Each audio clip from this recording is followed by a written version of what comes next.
아브라함이 가나안 땅에 처음 왔을 때 있었던 큰 흉년이 이삭의 때, 그 아들 때에 다시 찾아들었습니다.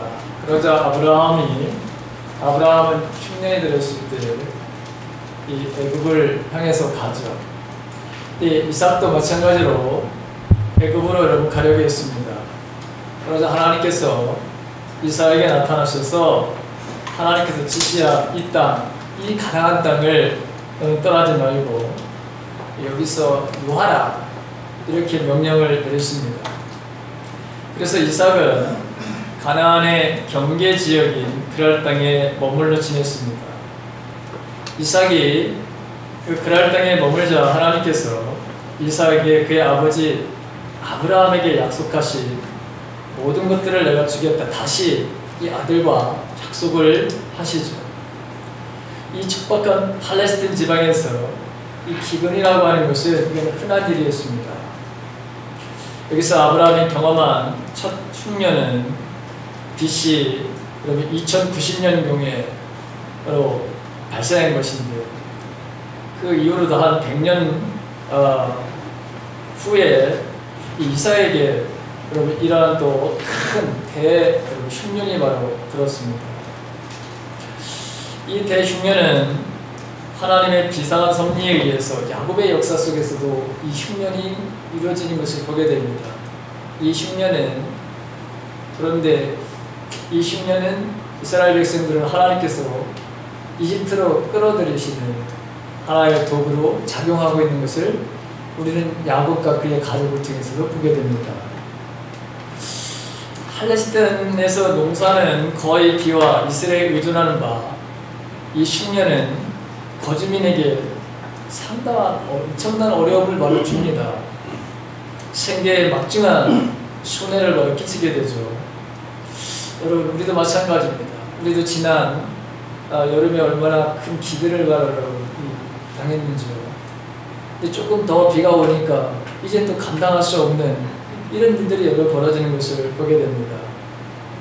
자, 여러분, 그런데 이렇게 우리들의 삶들 속에서는 이런 기근이라고 하는, 내가 원하지 않은 이런 일들이 우리들의 삶들 속에서도 얼마든지 일어난다고 하는 것입니다.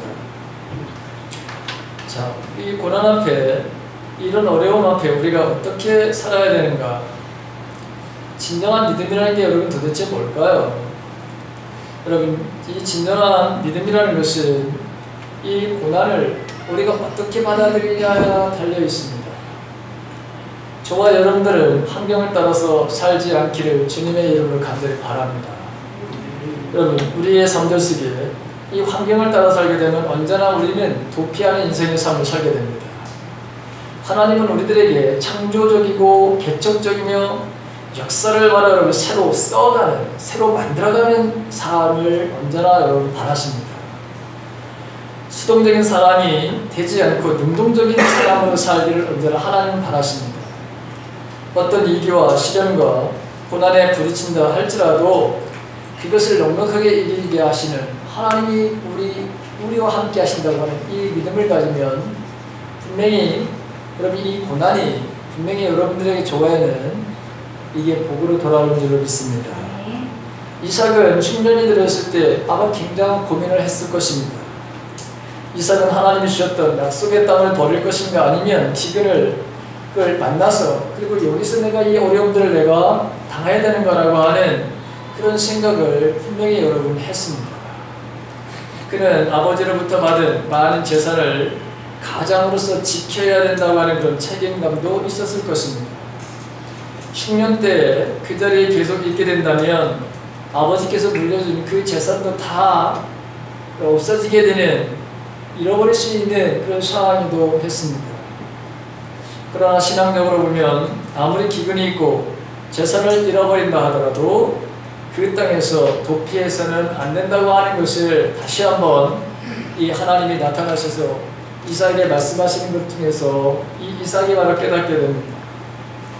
우리도 우리들의 인생에는 내가 지금 이 자리에 있어야 되는가, 그리고 내가 이렇게 괴로움을 당하고 어려움을 당하고 있는데 내가 여기서 이런 모든 것들을 감내해야 되는가 라고 하는 이런 상황에 이런 생각을 우리도 얼마든지 여러분 할 수 있습니다. 어떻게 선택을 해야 되는가 이런 고민할 때가 저와 여러분들의 삶 속에 항상 있게 됩니다. 오늘 이삭은 하나님의 약속보다 흉년을 일단은 피해야 된다고 하는 그런 순실에 그가 굴복을 합니다. 일단 위기를 피하기 위해서 내가 가족들과 더불어 애굽을 향해야 되겠다. 그래서 짐을 싸서 길을 떠났습니다. 도중에 여기 블레셋 왕국을 지나야 했습니다. 블레셋 왕은 아비멜렉이었고 여러분 수도는 그랄입니다. 여기까지 여러분 오게 하셨어요. 아직까지 이집트 땅으로 나가는 진입을 하지 못하고 경계선에 딱 와 있습니다. 근데 하나님이 스톱.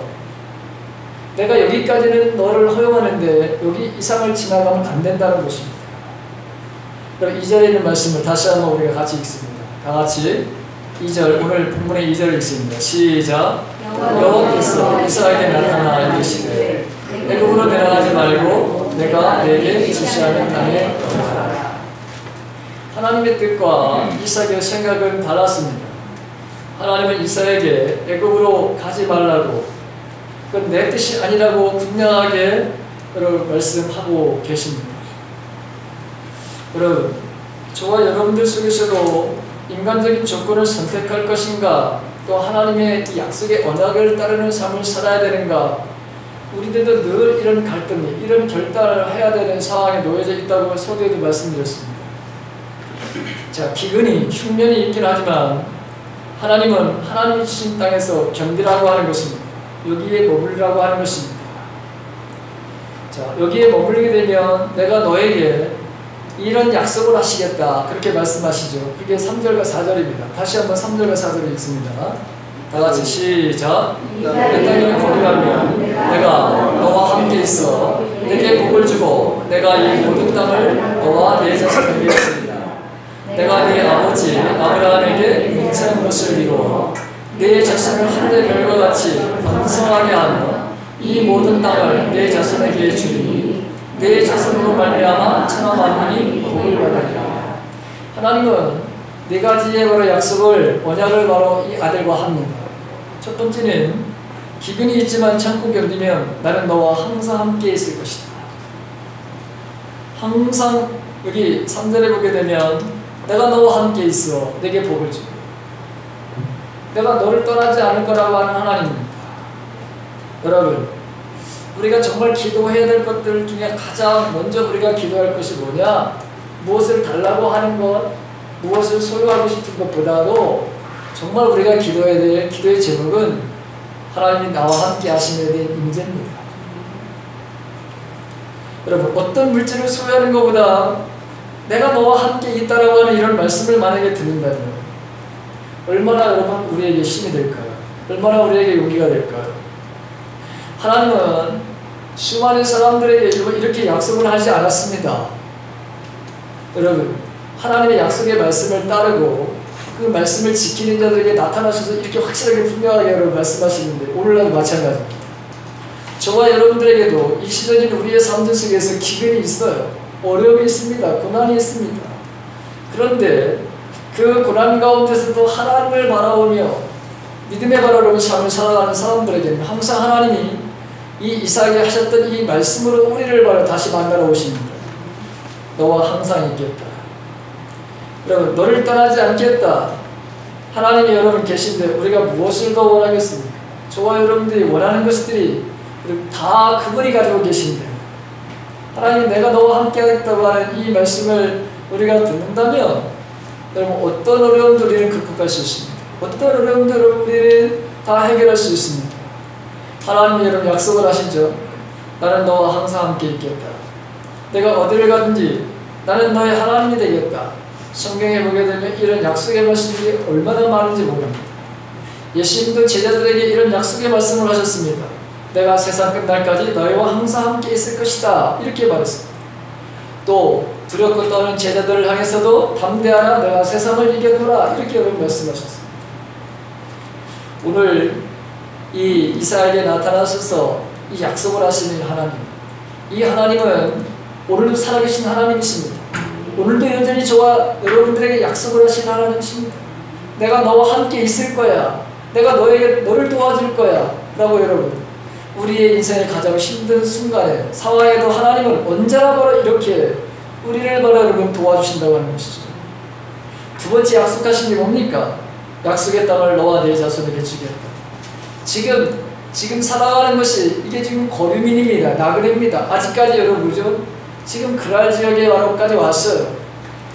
하나님께서 아버지 아브라함에게 약속하셨던 그 약속은 4대가 지난 다음에 너희들이 이 땅을 바로 얻게 될 거라고 창세기에 보면 그렇게 말씀하셨거든요. 아직까지 자기의 또 소유의 땅이 아닙니다. 그러나 이것은 하나님께 다시 이 아들에게 이렇게 약속을 해주시는 거죠. 세 번째는 약속의 땅에서 살게 될 사람들 곧 약속의 바로 이 씨를 주시겠다 이렇게 말씀하십니다. 하늘의 별처럼 내 자손을 번성하게 해서 내 씨가 창대케 되게 하리라. 내 자손들을 내가 이 별과 같이 밤하늘의 별과 같이 바닷가의 모래와 같이 그렇게 민족을 번성하게 하겠다라고 하는 것이죠. 그 다음에 여러분 마지막에 있는 말씀을 보게 되면 4절 후반절에 보게 되면 내 자손으로 인하여 천하 만민이 복을 얻으리라. 여러분 얼마나 멋있는, 얼마나 귀하고 얼마나 값진 그런 약속의 말씀입니다. 내 자손으로 인하여 만민이 복을 받을 것이다. 여러분 이 말씀이 너로 인해서 다른 사람이 복을 받는다, 나로 인해서 복을 받는다. 얼마나 여러분 우리들에게 이 소망이 되는 여러분 말씀입니다. 저와 여러분들을 인해서 다른 사람이 복을 받는다. 내가 그런 복의 통로로 사용되는 삶을 살 수 있다고 하는 것입니다. 가나안은 하나님께서 아브라함과 그의 후손들에게 주시는 복의 자리입니다. 그 땅에서 아브라함의 후손인 이스라엘 백성들은 하나님의 거룩한 백성으로 세워져 가야 됩니다. 그러므로 하나님은 가나안 땅을 떠나지 말라고 했습니다. 하나님께서 정하신 복의 자리를 바로 떠나지 말라고 하는 것이죠. 하나님과 동행하는 자리, 하나님께서 주신 이 사명의 자리, 하나님을 섬기는 자리를 떠나지 말라고 하는 것이었습니다. 그렇다면 여러분 오늘 이 이삭에게는 이런 지형을 바로 여러분 떠나지 말라고 했는데 오늘 우리들에게는 하나님께서 어디를 떠나지 말라고 하실까? 어디에 머물라고 하실까? 그리고 이삭에게 주셨던 이 복을 우리들에게 어떻게 하나님은 바로 이것을 우리들에게도 이 동일하게 이 약속을 바로 하시는 것일까? 오늘 저와 여러분들이 정말 떠나지 말아야 될 것, 하나님이 우리에게 지시하는 그 지시에 바로 땅에 머물러야 될 것, 그것이 여러분 어디입니까? 첫째는 예배의 자리입니다. 예배의 자리. 오늘 본문의 25절에 보게 되면 그곳에서 이삭이 그곳에서 단을 쌓고 여호와의 이름을 부르며 라고 기록되어 있습니다. 아버지 아브라함과 이삭의 닮은 점이 있다면 그들은 항상 하나님을 경외하는 사람이었다고 하는 것입니다. 항상 예배하는 사람들이었습니다. 항상 하나님께 제사를 드리는 사람들이었습니다. 창세기 23장에 보게 되면 아브라함의 아내 사라가 하나님의 부르심을 받습니다. 하나님의 부르심을 받아요. 먼저 부르심을 받았습니다. 나그네의 인생을 살아가는데 매장지가 없습니다. 그래서 나그네 아브라함은 햇사람들에게 아내를 묻을 매장지를 사게 해달라고 부탁을 합니다. 창세기 23장 6절에 보게 되면 그 햇사람들이 뭐라고 이야기를 하냐면 내 주여 들으소서 당신은 우리 가운데 있는 하나님이 세우신 지도자시오니 우리 묘실 중에서 가장 좋은 곳을 택하여 당신의 죽은 자를 장사하소서라고 그렇게 기록되어 있습니다. 여러분 나그네인 아브라함, 땅평을 가지고 있지 않은 아브라함, 이미 자기들은 이 핵족속은 가나안 땅에 머물고 있습니다. 7 족속 중에 한 족속입니다.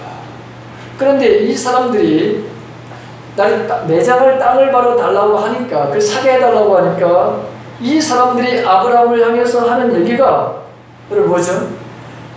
당신은 우리 가운데 있는 하나님이 세우신 지도자다. 여러분 이렇게 얘기를 합니다. 우리가 알다시피 이 가나안 땅에는 하나님을 아는 사람이 한 사람도 없었습니다. 이들은 우상에 빠져있던 사람들입니다. 그런데 이렇게 우상을 섬기던 바로 이 사람들, 아브라함을 보고 당신은 하나님이 세우신 우리의 지도자다. 그러니까 당신이 마음먹은 대로 어떤 것이 있든지 우리 이 지역에 있는 가장 마음에 드는 매장지를 그냥 사용하십시오. 그런데 아브라함은 공짜로 그것을 얻지 않습니다. 오히려 가격을 더 후하게 쳐줘서 매장지를 구합니다. 왜 그랬을까요? 이 땅은 반드시 하나님께서 우리 나에게 주시고 나에게 주실 뿐만 아니라 내 후손에게 받아 주신 그것을 말하고 증표를 삼으려고 돈을 주고 말하려고 삽니다. 자, 우리가 이 말씀을 보면서 그들이 어떻게 하나님의 이름을 알 수 있었을까? 해족속이라는 하는 사람들이 그것은 아브라함이 평상시에 하나님께 예배의 바른 삶을 철저하게 살았다고 하는 증거입니다. 하나님의 이름을 부르면서 하나님 앞에 예배의 바를 살았기 때문에 그 지위에 있는 사람들은 아브라함이 하나님을 바라러 부를 때마다 그의 삶들 속에서 하나님이 도와주신, 하나님 분명히 여러분 복을 주시겠다고 창세기 12장에 그렇게 말씀을 하셨거든요. 그러니까 하나님의 임재를, 하나님이 그 아브라함의 삶 속에서 그에게 복을 주시는 것들을 여러분 이 사람들은 다 지켜보고 있었습니다. 그러니 아브라함을 가리켜서 하나님이 세우신 하나님이라고 이름을 당당하게 쓰고 있습니다. 그리고 우리의 지도자다 이렇게 여러분 표현을 하고 있습니다. 여러분 예배는 어떤 자리입니까? 예배는 바로 여러분 복의 자리입니다. 하나님과의 관계 회복이 이루어지는 것입니다. 창조주 하나님과 피조물인 나와의 관계를 바로 올바르게 점검하는 시간이 바로 이 시간입니다. 우리에게 약속하신 그 언약을 재확인하며 믿음을 키우는 것이 바로 예배의 시간입니다. 그리고 우리들의 삶들 속에서도 하나님이 약속하신 그 약속을 바로 여러분 이루어주신 것에 대해 하나님 앞에 감사를 드리는 것이 이것이 바로 여러분 예배입니다. 우리의 영과 혼과 육을 강건하게 회복시켜 주시고 우리를 치유하시는 이 자리가 예배입니다. 여러분 우리의 죄와 허물의 모든 용서를 받은 자리이기도 이 자리이기도 합니다. 여러분 혹시 지금 여러분들의 삶들 속에서 가장 고민되는 말이 여러분들이 있습니까? 여러분들 지금 육체적인 말에 아픔과 고통을 가지고 여러분 이 자리에 있는 사람들이 있습니까? 여러분 눈을 다 감으십시오. 눈을 다 감으십시오. 아픈 사람들은 자기가 가장 아픈 곳에 여러분 손을 얹으십시오. 그리고 내가 지금 바라고 원하는 것들을 여러분 이제 여러분 생각하십시오. 상상을 하십시오. 내가 어떻게 지금 되어질 거라고 하는 이런 믿음의 바로 상상을 하십시오. 내가 이렇게 되는 것을 하나님 원합니다라고 하는 것을 여러분 지금 생각하십시오. 하나님 이 시간 역사해 주시옵소서. 하나님의 말씀을 우리가 의지하고 이 시간 간절히 기도합니다. 이 자리에 임재하신 성령 하나님, 아픈 사람들이 그 자리에 손을 얹었습니다. 주님, 저들을 만져주시옵소서. 저들을 치료하여 주시옵소서. 저들을 고쳐주시옵소서. 저들이 바라는 것들, 원하는 것들을 하나님 그렸습니다. 거기에 믿음을 얹습니다. 하나님, 그렇게 되어지는 역사가 일어날 줄로 믿습니다. 하나님은 약속을 하시고 약속을 이루시는 분이기에 우리가 환경을 바라보지 않고 내 형편을 지금 바라보지 아니하고 하나님께서 해줄 거라고 하는 이 믿음을 가지고 우리가 기도합니다. 믿음은 바라는 것들의 실속에 보지 못하는 것들의 증거라고 하는 하나님 이 말씀을 우리가 믿고 이 시간 기도했습니다. 그대로 되어지는 그 역사를 우리 모두가 다 경험하도록 축복해 주시옵소서. 그렇게 되게 하신 것을 감사합니다. 그렇게 해주신 것을 감사합니다. 우리를 고쳐주신 것을 감사합니다. 예수님의 이름으로 기도드렸습니다. 바로 여러분 예배를 통해서 우리는 이렇게 우리가 여러분 치유를 받고 우리가 바로 여러분 꿈꾸는 모든 것들에 대해서 하나님 안에서 이 모든 것들을 바로 해결받을 거라고 하는 이 확신을 바로 갖는 것입니다. 여러분 믿음대로 바로 여러분들 한대로 그대로 되어줄 줄로 저는 믿습니다. 여러분 또한 우리가 떠나지 말아야 될 것, 우리가 하나님께서 우리에게 지시하는 것이 뭡니까? 항상 우리가 떠나지 말아야 될 기도의 자리입니다. 기도는 우리가 잘 알다시피 하나님과의 대화입니다. 주님과의 바로 여러분 사귐입니다. 교제입니다. 하나님의 임재를 경험하는 것, 그것이 바로 기도의 자리입니다. 물론 예배를 통해서 우리는 하나님의 임재를 경험합니다. 우리 눈에는 지금 천사가 보이지 않아요. 그러나 분명히 저는 믿습니다. 이 시간에도 우리를 도와주시기 위해서 우리의 육체적인 눈으로는 볼 수 없지만 이 자리에 우리를 바로 여러분 도와주는 천사를 분명히 하나님께서 보내줄 줄 믿습니다. 그리고 성령의 인자가 이 자리에 반드시 바로 임한 것을 저는 확신합니다. 여러분, 하나님의 인자를 경험하는 것, 기도의 바로 여러분 자리고 우리가 예배의 자리가 바로 그 자리입니다. 하나님의 뜻을 우리에게 알려주시고 여러분 능력과 힘을 바로 여러분 공급받는 자리가 바로 이 자리, 기도의 자리입니다. 우리가 무엇을 해야 되는지 알게 하신 하나님, 여러분 이게 기도의 바로 자리입니다. 그래서 절대로 우리가 떠나서는 안 되는 것, 그게 바로 기도의 자리입니다. 또 세 번째는 우리가 떠나 말아야 될 것이 있습니다. 상처와 아픔과 기쁨과 즐거움을 함께 나눌 수 있는 바로 공동체입니다. 내 상처와 아픔이 다른 사람들에게 치유의 도구로 사용되어지는 공동체, 여러분 이 공동체를 떠나서는 안 됩니다. 내 약점을 숨기고 드러나는 것에 전전긍긍하는 것은 하나님이 원하시는 공동체가 아닙니다. 나의 과거의 어떠한 말에 여러분 지옥적인 여러분 그런 아픔과 그런 고통, 그런 모욕, 그런 창피함, 여러분 나의 마음의 상처와 아픔들을 다 드러내는 누구 하나 그것에 대해서 비난하지 않는 공동체, 그리고 그 아픔이 그 고통이 내 아픔이고 내 바로 여러분 슬픔이라고 하는 것으로 그렇게 받아들이고 국민이 여기는 마음을 가지고 기도하는 바로 공동체. 우리 모두는 다 여러분 우리 모두가 다 죄인 중에 내가 바로 여러분 개수라고 하는 것을 부끄럽지 않게 고백하는 바로 공동체, 그 공동체를 바로 여러분 절대로 떠나서는 안 됩니다. 그런 공동체를 우리가 만들어야 되기도 하지만 그 공동체를 떠나서는 절대로 우리가 하나님 앞에 여러분 복을 받을 수 없다고 하는 것이죠. 그리고 우리가 떠나지 말아야 될 것이 있습니다. 우리가 바로 반드시 그 자리를 떠나서는 안 되는데, 그 떠나서는 안 되는 게 뭐냐? 가정에서 아내의 역할과 남편의 바로 역할, 그 자리를 떠나서는 안 됩니다. 부부의 바로 역할을 바로 여러분 그 자리를 떠나서는 안 됩니다. 부모의 바로 역할을 떠나서는 결코 안 됩니다. 아브라함도 여러분 이삭도 똑같은 실수를 한 적이 있습니다. 여러분 그들은 어쩜 그렇게 아버지하고 아들이 똑같은 말에 여러분 일을 하는지 우리 아시죠? 애굽으로 내려갔을 때 이 아브라함도 자기 아내를 사라를 말하려고 자기 여러분 와이프라고 그렇게 이야기를 해야 되는데 자기 누이라고 속였습니다. 근데 마찬가지였습니다. 이삭도 바로 그런 실수를 저질렀습니다. 그런데도 하나님은 여러분 이렇게 실수를 저질렀던 그 오히려 전화 이국을 바로 시키시는 것을 우리가 보게 됩니다. 부부는 여러분 돕는 배필로 짝을 지어주신 것입니다. 부족함을 바로 여러분 보충하는 존재이지 어느 한쪽에 일방적으로 여러분 맞추라고 하는 존재가 아닙니다. 가정에는 질서가 있습니다. 남편에게는 아내를 사랑해야 하는 일이 있습니다. 여러분 아내는 남편에게 복종해야 됩니다. 순종해야 됩니다. 어느 것이 더 어려울까요? 여러분 어느 것이 더 어렵다고 생각하십니까? 순종하는 게 어렵다고 생각하시죠? 여러분들은? 그렇지 않습니다. 사랑이 여러분 얼마나 심는 사랑이 더 어렵다고 하는 거예요. 그래서 하나님은 남자들에게 그만큼 여러분 더 큰 발을 여러분 짐을 준 거예요.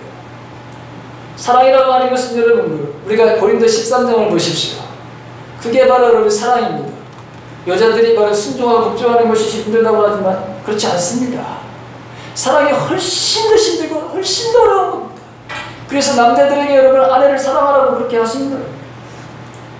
근데 이것을 지키지 않으면 어떻게 됩니까? 가정은 파괴되어 있습니다. 가정은 바로 무너지게 되어 있습니다. 자녀는 부모를 바로 공경해야 되는 것이죠. 부모는 자녀를 주님의 말씀, 즉 훈계와 교훈으로 바로 가르쳐야 합니다. 아이들에게 바로 분노의 감정을 갖지 않도록 해야 합니다. 이게 여러분 부모입니다. 이렇게 모든 것은 여러분 자리가 있습니다. 그 자리를 바로 떠나게 되면 그 가정은 다 파괴되고 하나님의 복을 받을 수 없습니다. 그래서 우리는 가정에서 아내의 역할과 남편의 역할을 자리를 떠나서는 안 됩니다. 부부의 바로 역할을 떠나서는 안 됩니다. 여러분 잘 들으십시오. 저와 여러분들이 우리 특별히 우리 젊은 사람들이 우리 많은 그런 가정들인데 여러분들이 정말 이 땅에서 하나님의 축복을 받는다면 부부가 열심히 하나님 말씀대로 여러분 순종하면서 살아가시길 간절히 바랍니다. 마지막으로 여러분 우리가 정말 떠나지 않아야 될 것이 어딘가? 하나님이 우리에게 지시하는 땅에 거주하라고 하는 것이 어딘가? 오늘날 나를 보내신 바로 여러분 사업장과 직장과 그리고 우리에게 맡겨진 사명입니다. 하나님이 그만두라는 지시가 있을 때까지 우리는 함부로 우리 마음대로 여러분 우리의 직장을 함부로 옮겨서도 안 됩니다. 그래서 우리는 직장을 바로 여러분 정할 때, 사업을 바로 선택할 때, 그럴 때 우리는 정말 신중하게 바로 하나님께 기도하고 선택을 해야 되는 것입니다. 우리에게 맡기신 사명도 마찬가지입니다. 그 일이 바로 시시하다고 보잘것없는 거라고 여러분 그 자리를 떠나면 안 됩니다. 힘들고 어렵다고 아주 시시하다고 내가 자존심 상한다고 창피하다고 여러분 그렇게 모든 것을 우리 마음대로 여러분 결정해서는 안 됩니다. 오늘 본문에 있는 말씀을 보게 되면 그 이후에 6절부터 보게 되면 하나님께서 그날에 머물러서 이제 하나님의 말씀대로 살았던 이 이삭에게 하나님께서 어떻게 복을 내리시는가에 대한 그 이야기가 쭉 나오고 있습니다. 근데 여기 여러분 이 이삭에게 이 주위에 있는 사람들이 얼마나 이를 괴롭혔는지 모릅니다. 심지어 이 아비멜렉이 나타나서 우리 곁을 바로 떠나라 여러분 이렇게까지 이 요구를 하죠. 그러나 여러분 목자들은 말할 것도 없이 왕이 나타나서 이제는 바로 떠나라고까지 합니다. 그럴 때까지 여러분 우리는 바로 떠나서는 안 됩니다. 우리 스스로가 짐을 싸서는 안 되는 거예요. 외부에서 어쩔 수 없는 상황에서 여러분 옮겨갈 수 없고 다투지 않고 여러분 옮겨가잖아요. 마찬가지 여러분들도 마찬가지입니다. 여러분들의 직장, 여러분들의 사업자, 여러분들이 바로 지금 우리에게 주신 어떤 사명 그것이 여러분 힘들다고 어렵다고 내 마음대로 짐을 싸서는 안 된다고 하는 거예요. 우리는 그렇게 바로 인생을 살면 반드시 하나님 앞에 우리가 복을 받지 못합니다. 저와 여러분들은 우리가 지금 가 있는 곳에서 하나님의 바로 능력을 드러내기를 원하십니다. 거기에 바로 불의가 있다면 그 불의를 바로 쫓아내는 일들을 하나님이 원하십니다. 새로운 분위기를 만들고 창조하기를 원하십니다. 하나님을 믿지 않는 사람들이 있다면 그것을 완전히 바꾸기를 원하시는 거예요. 예수를 부인하는 사람들이 있다면 예수님이 거기에 계시다고 하는 것을 여러분 보여주는, 드러내는, 나타내는 여러분 이런 사람들을 바로 하나님이 원하신다고 하는 거예요. 그래서 우리는 함부로 내가 짐을 싸는 일이 없어요. 자존심이 상한다고요? 여러분들이 창피를 바라면 다 하고 있다. 내가 굴욕적인 삶을 살고 있다고요? 여러분 하나님께서 여러분들을 일부러 그곳에 보내신 그런 하나님의 뜻은 여러분 생각하지 않습니까? 이렇게 지옥 같은 장소에 예를 들어서 하나님을 부인하는 하나님이 없다고 하는 곳에 나를 위해도 여러분 보내셨다고 하는 사실을 여러분들이 깨닫는다면 저와 여러분들은 감사해야 되는 거예요. 그것을 바꿔놓는 바라는 삶들을 살아가야 되는 거예요. 여러분들은 그런 바라는 삶들을 살기를 간절히 바랍니다. 주님은 작은 일에 충성하는 자에게 큰 것을 내가 맡기겠다고 그렇게 말씀하고 있습니다. 6절 이하에 바로 하나님은 이삭에게 행하신 복 가운데 몇 가지를 바라로 보여주는 그 이야기입니다. 하나님께서 그에게 어떻게 바로 하셨는지 그 약속을 지금 머물르라고 하는 곳에서 이 이삭이 머물러서 하나님의 말씀대로 살았는데 그랬더니 어떻게 하나님께서 그에게 하나님이 함께 하셨느냐 그 이야기가 6절에서부터 나오는 바로 이야기입니다. 가나안 땅을 떠나지 않고 그 경제적인 그 안에서 거기서 머물자 하나님께서는 이삭에게 정말 복을 주십니다. 100배의 바로 여러분 그 수확을 거두게 합니다. 농사를 저버리지 않았던 사람인데 목축업을 하는 사람인데 하나님이 곡식을 심으라고 할 때 곡식을 심습니다. 우물을 파면 여러분 그 우물을 판 곳에 물이 바로 솟아납니다. 그런데 그 우물을 바로 빼앗는 사람들이 생기게 되고 그 우물을 바로 다시 여러분 모래를 다시 여러분 파묻어 버리지만 그러나 하나님은 계속해서 이삭을 도와주십니다. 웃으면서 인생을 살게 하십니다. 그의 인생이 바로 여러분 웃음입니다. 그의 이름이 웃음이듯이 그의 인생은 언제나 하나님이 웃음을 주시는 것을 보게 됩니다. 여러분 점점 하나님이 복을 주시니까 그날 왕의 아비멜렉이 이삭에게 이 상황을 감당할 수 없으니까 여러분 오히려 그 땅을 떠나라고 하죠. 그것도 모자라서 나중에는 협약을 맺자고 여러분 옵니다. 아비멜렉이 먼저 옵니다. 그래서 여러분 협약을 맺자. 내가 아무리 강성해지더라도 우리 자신들을 치거나 이 땅을 바로 침범하지 말라. 여러분 하나하나 조목조목 여러분 조약을 바로 여러분 체결합니다. 그런데 그 모든 것을 바로 다 여러분 거죠. 체결해 주지요. 이 하나님의 약속에 바로 이루시는 그 모습을 우리가 보게 됩니다. 여러분, 저와 여러분들도 마찬가지. 하나님 우리들에게 복을 주시는 분이십니다. 저와 여러분들에게 복을 주십니다. 항상 우리와 하나님 함께 하십니다. 문제는 우리가 하나님이 머무르라고 하는 것에 우리가 과연 머무르느냐는 것입니다. 내가 지시하는, 하나님이 지시하는 말을 그 땅에 내가 거주하는 삶을 살느냐는 것이죠. 오늘 저와 여러분들에게 5가지에 대해서 여러분 거기에 머무르라고, 떠나지 말라고, 거기에서 책임을 다하라고 말씀하십니다. 만약에 우리가 그렇게 하나님이 말씀하시는 그 자리에 우리들도 거주를 한다면 반드시 약속의 하나님, 언약의 하나님은 저와 여러분들에게 복을 주실 것입니다. 우리를 통해서 하나님의 역사를 이루어 가실 것입니다. 우리 교회를 통해서 하나님의 일을 하실 것을 저는 확신합니다. 그런 믿음의 삶을 통해서 저와 여러분들이 복의 사람들이 되시기를 다시 한번 주님의 이름을 간절히 축원합니다. 자, 이 시간에는